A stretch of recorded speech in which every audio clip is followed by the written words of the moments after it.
So now that we've discussed equilibrium and we've discussed acids and bases along with equilibrium, we're going to put it all together. And when it comes to equilibrium, my opinion is aqueous ionic equilibrium is one of the most difficult things that we will cover in the context of this course.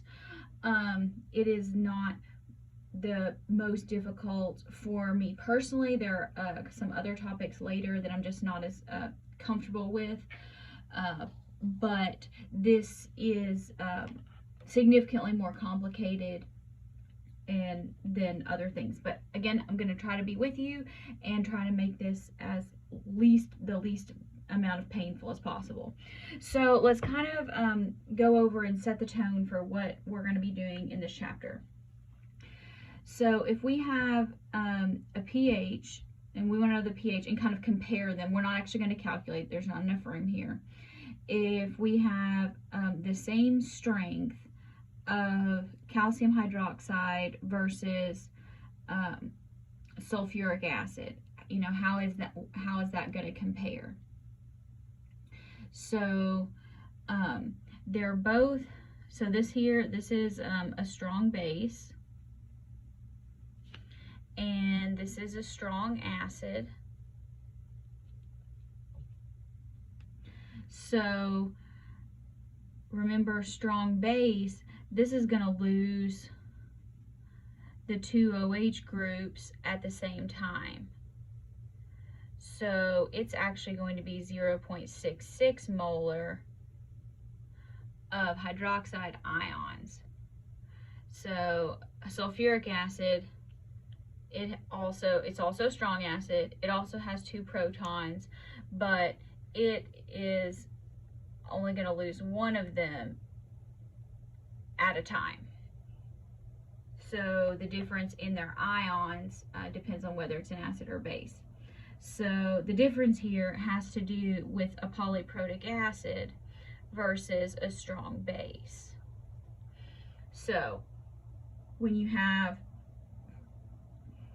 a mixture of acids, generally we say we ignore the weaker one or the weaker ones when the Ka values are different, you know, by several orders of magnitude. So usually, you know, they're 10 to the third, 10 to the fourth difference, smaller.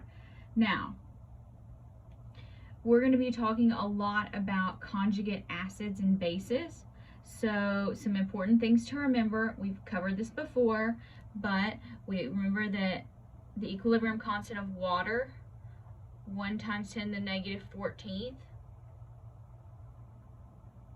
and that equals Ka times Kb, so we can use this to find one that we're missing. And we also know that the P of Kw, so when we take the negative log of these numbers, equals pKa plus pKb, and those always add up to equal 14. So now let's look at this solution here.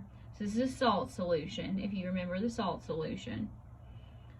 And we take, so sodium is a neutral cation because it would be the conjugate acid of a strong base.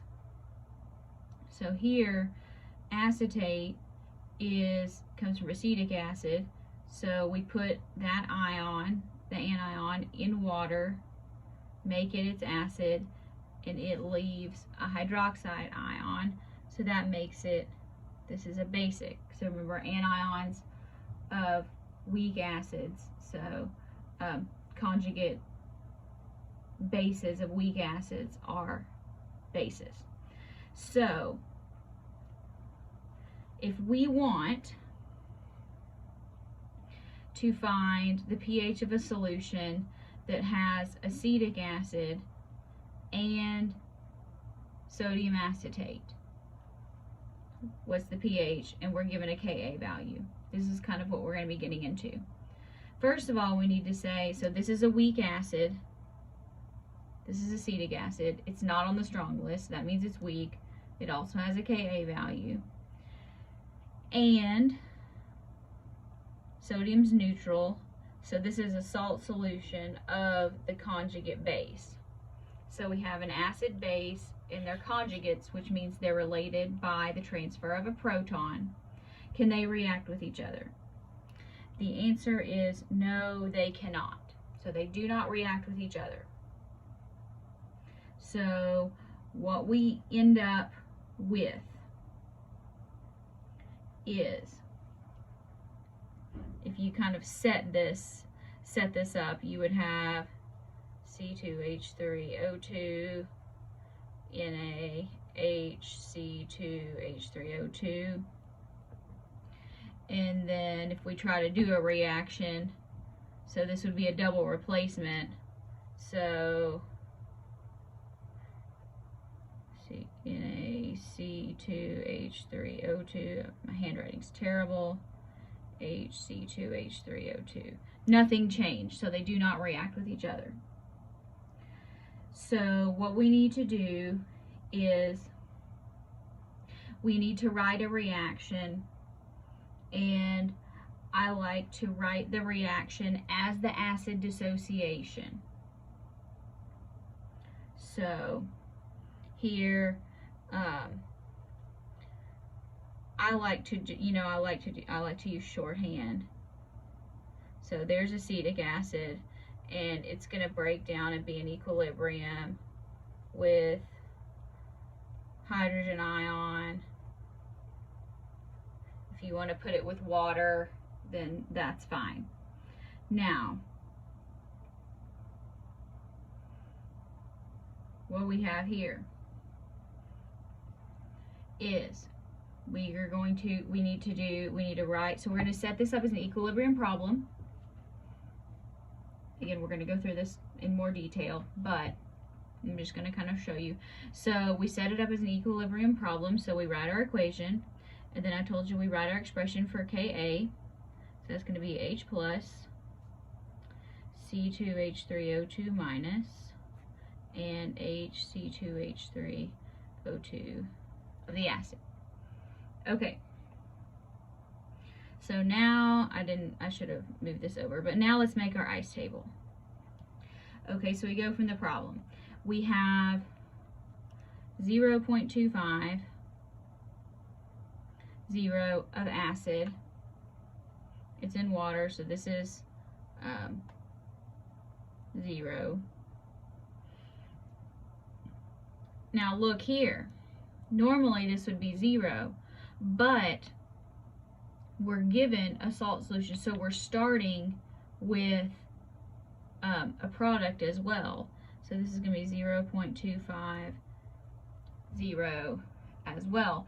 Now again, we're writing our equilibrium constant according to the leftward reaction. So this is going to be less. So 0.250 minus X. We're going to be gaining hydrogen ions, and we're also going to be gaining products.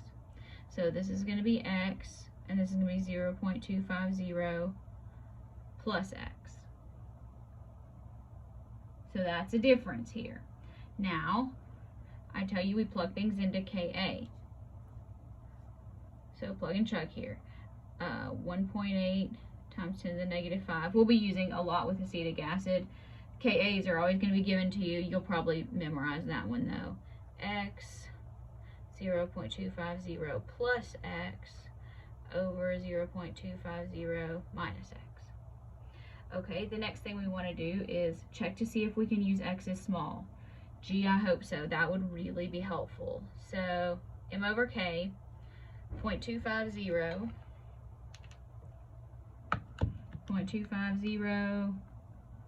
where there's not a glare, divided by 1.8 times 10 to the negative 5.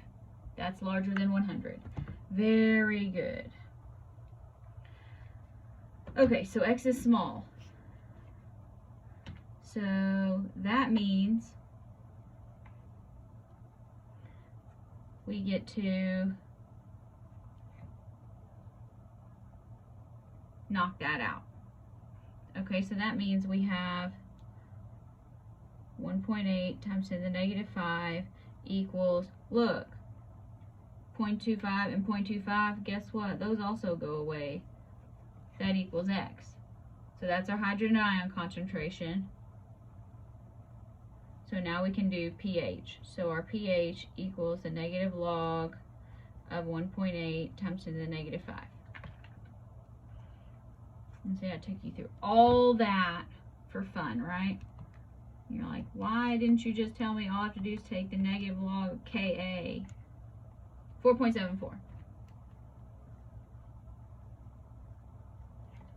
Alright, so this is kind of the scenario of what we're going to be doing a lot of in this chapter.